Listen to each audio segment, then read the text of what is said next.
Sous le microclimat cannois, à quelques minutes du boulevard de la Croisette, de la mer, des palmiers et des starlettes.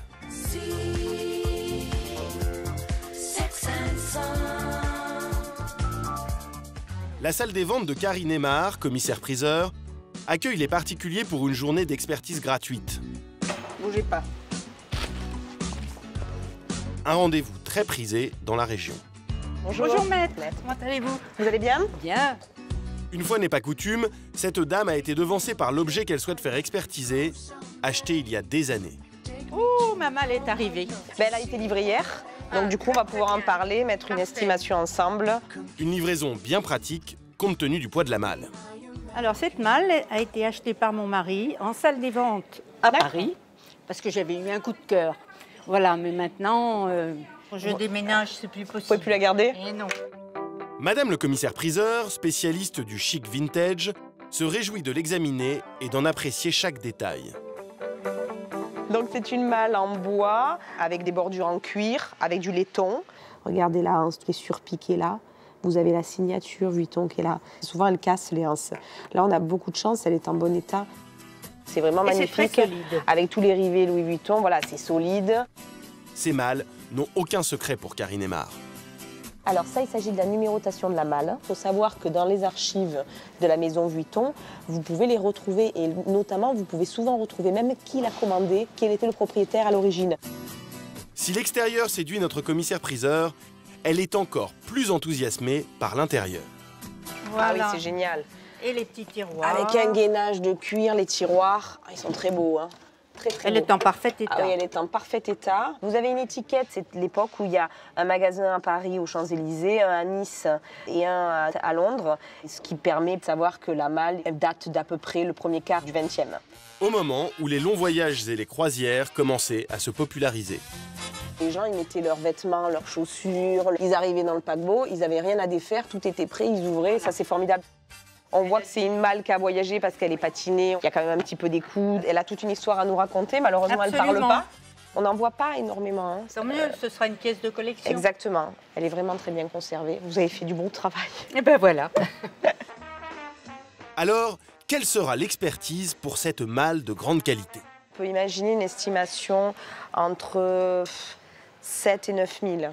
Entre 7 et 9 000 Entre euros à 7 peu et, on près. peut mettre 8, 10 000 si vous Très voulez. bien. Voilà, Très ça bien. vous convient? Et oui. D'accord. Très très bien. Allez-y, on va la fermer, la Merci protéger. beaucoup. Cette particulière n'est pas venue seulement avec sa malle Vuitton, elle a une deuxième pièce d'exception à faire expertiser. Alors, je vous ai apporté le sac en croco de ma mère. D'accord, c'est un petit Kelly. Un petit Kelly. Je D'accord. vous confie, c'est avec beaucoup d'émotion. Je comprends. Ma mère a disparu il y a quelques années déjà. Et maintenant, franchement, je préfère le vendre. Chaque fois que je le vois, je pense à ma mère et voilà. Des petits sacs chargés d'histoire et pas seulement pour cette dame, car le Kelly d'Hermès est une icône de la mode depuis les années 60, lorsque la princesse de Monaco, Grace Kelly, le portait à son bras. La petite histoire raconte qu'en fait, elle avait ce sac-là devant son ventre, histoire de cacher sa grossesse qui n'était pas encore officielle. Et de là, les maisons Hermès ont été assaillies par des clientes qui ont dit, en rentrant dans la maison Hermès, on veut un Kelly, on veut un Kelly, on veut un Kelly. Voilà. Du coup, en 77, ils ont renommé ce sac le sac Kelly. Pour estimer le sac précisément, Karine Aymar l'inspecte sous toutes les coutures. C'est un sac qui a 50 ans. Vous voyez vraiment que c'est un sac qui a vécu. Et pourtant, c'est un sac qui a une qualité de peau qui est extraordinaire, qui ne s'affaisse pas. Il a des soufflets qui sont en très très bon état.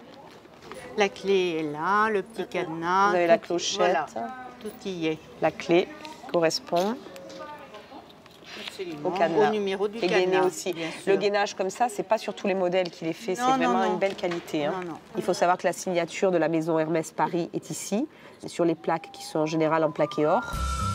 Chaque sac Kelly est signé de la main de l'artisan qui l'a confectionné. Elle est là. Là, vous avez une lettre, mais elle est presque effacée. Mais c'est normal vu l'année du sac. Des objets considérés comme des œuvres d'art par les mordus de mode.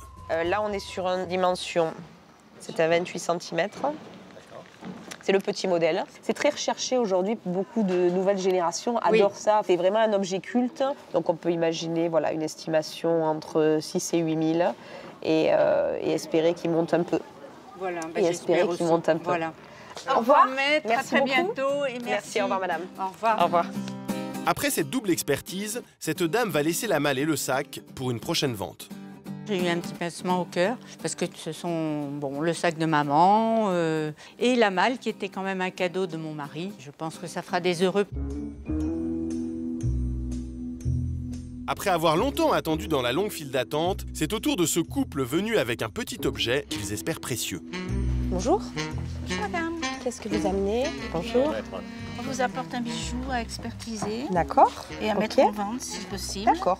Venez avec moi, on va faire l'expertise. On y va. Elle est jolie cette broche. Contre toute attente, l'expertise de cette broche ne va pas s'avérer si simple. Je regarde les poinçons. C'est très compliqué sur les bijoux parce que Oui. les poinçons sont souvent... ils sont pas très visibles avec la lumière. Malgré son expérience, Karine Aymar n'arrive pas à lire le poinçon. Seule solution pour elle, tester le bijou aux acides. Un moyen de s'assurer qu'il est en or et surtout de déterminer le nombre de carats. Vous faites une longue barre, comme ça, en frottant le métal. Oui. Et on va le tester avec le 14 et le 18 carats. Voilà. Karine Aymar joue au petit chimiste et badigeonne le dépôt de métal de la broche sur la plaque d'acide nitrique. La première trace teste le bijou au 14 carats, la seconde au 18 carats. C'est du 14 carats. Parce que la couche de métal qui est mise sur la plaque ne bouge pas du tout au 14, c'est-à-dire ne s'efface à aucun moment. Alors qu'au 18, il y a des petits points qui font qu'il s'efface. Ça veut dire que c'est du 14 carats. Donc c'est bien de l'or, ça c'est plutôt une bonne nouvelle. Super. Et maintenant, on va tester les diamants. Voir si tous les diamants qui sont sur cette pièce sont bons. Avec ce stylet, qui va prendre la température de la pierre. Si le curseur passe au vert, c'est qu'il s'agit de diamants. Mais là encore, la tâche s'avère un peu difficile. C'est pas simple, en plus comme la pièce est très en rondeur, c'est difficile de stabiliser le testeur. C'est un piège, ce bijou.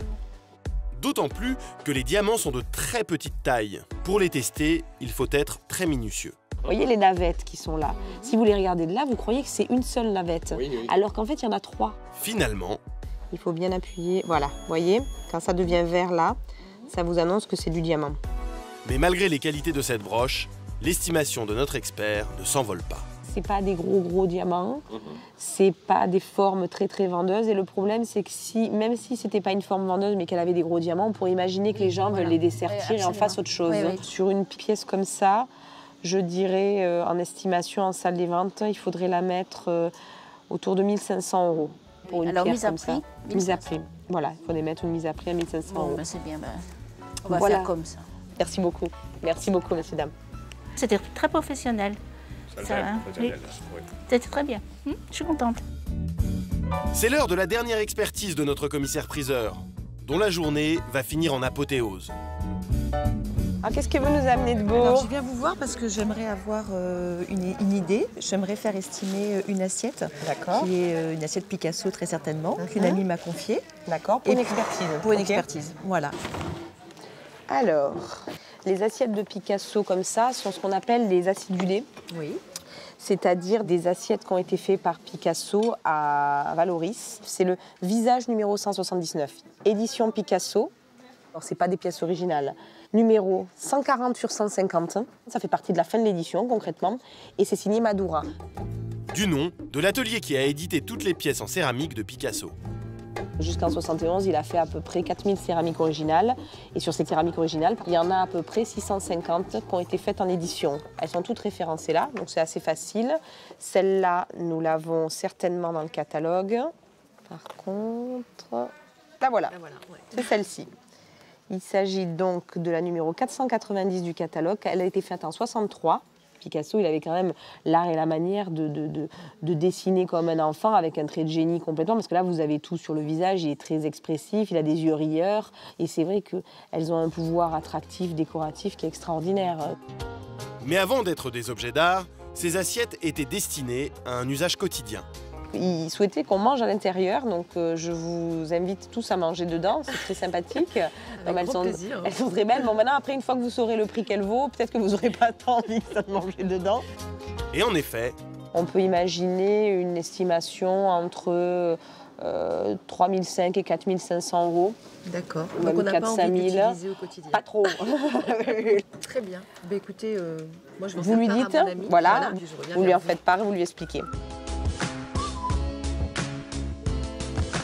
J'ai eu la réponse à ma question, à savoir le prix. Qui plus est, j'ai appris des choses sur la vie de Picasso et son œuvre, donc je suis vraiment ravie de cet entretien. Tout comme Karine Aymar, qui espère bien que l'assiette sera mise en vente dans sa salle.